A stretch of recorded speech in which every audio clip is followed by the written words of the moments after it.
Hanoi 2020 Investment and Development Cooperation, the city's largest investment promotion event to date, was held on the June 22nd at the National Convention Center. After months of preparation, the event was a big success, demonstrated by the participation of nearly 2,000 delegates and over $17.6 billion in investment capital, committed by both foreign and domestic investors. It also proves Hanoi's attractiveness as a secure and stable investment destination. It is firstly quite huge, a lot of participants, and then I think I have never seen that many ministers and other high representatives of companies and also diplomatic corps and foreign associations in one place. And I think this really shows the importance of not only this conference, but of course of Hanoi as an investment location. So for one thing, I think this is really a celebration of what the Hanoi city reached during the past few years in terms of reform and the promotion of businesses, but they are also giving some hints on how the speakers today are also discussing on how to develop the city further and make it even more attractive for investors and businesses overall. Yeah. So I expected a lot of keynotes from the ministers today. However, this is much more, and I think this is really nice.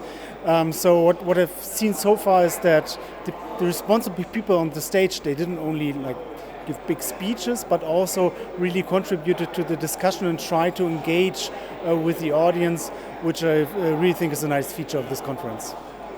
As previously stated by Hanoi's leaders, the organization of the conference after Hanoi's initial containment of the COVID-19 pandemic sends a strong message on the efforts of the capital cities in particular and of Vietnam in general to lure investment from domestic and abroad businesses. Such efforts haven't gone unnoticed by those participating at the conference. Actually, it's very amazing that we can have this conference here today, because of course many parts of the world are still in lockdown or some sort of limited conditions because of the coronavirus. But here today we can gather in a safe environment, and we can have a conference to look at the future of Hanoi and investment in Hanoi. I have been attending several investment promotion events, also from Hanoi earlier, many years ago. But I think this is actually one of the biggest ones I've ever been to, and I was very surprised to see the big delegation, both from the government but also from the business community here in Hanoi. So what impressed me actually the most was the presentation of the chairman Chung from the Hanoi People Committee about the specific targets they have for development of Hanoi, and also the targets, for example, for the e-government. Many procedures which you have to do in Hanoi are already uploaded to the National Service Portal, and Hanoi is very hard working on improving, making it easier for doing business here in Hanoi.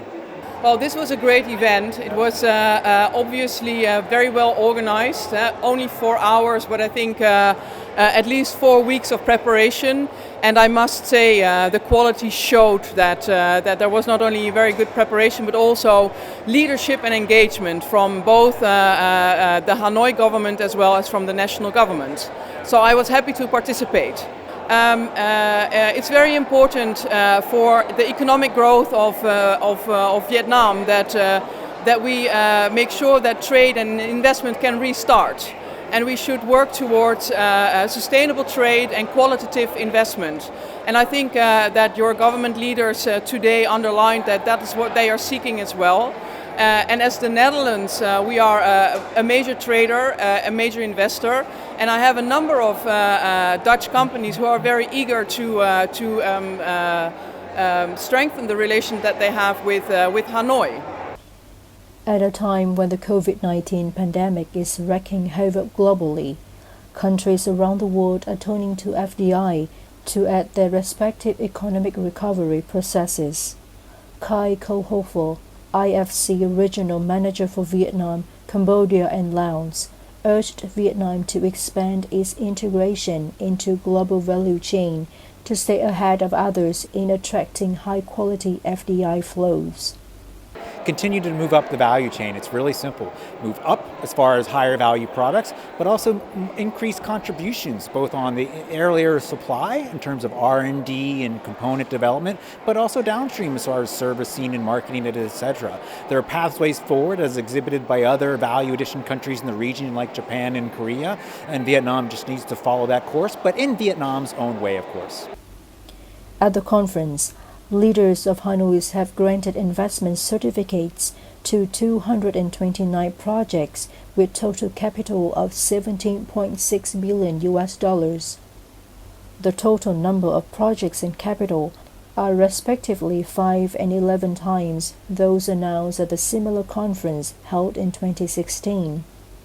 Those projects undoubtedly will be instrumental to aid the city's efforts in achieving an economic growth target at 1.3 times higher than the national average for this year.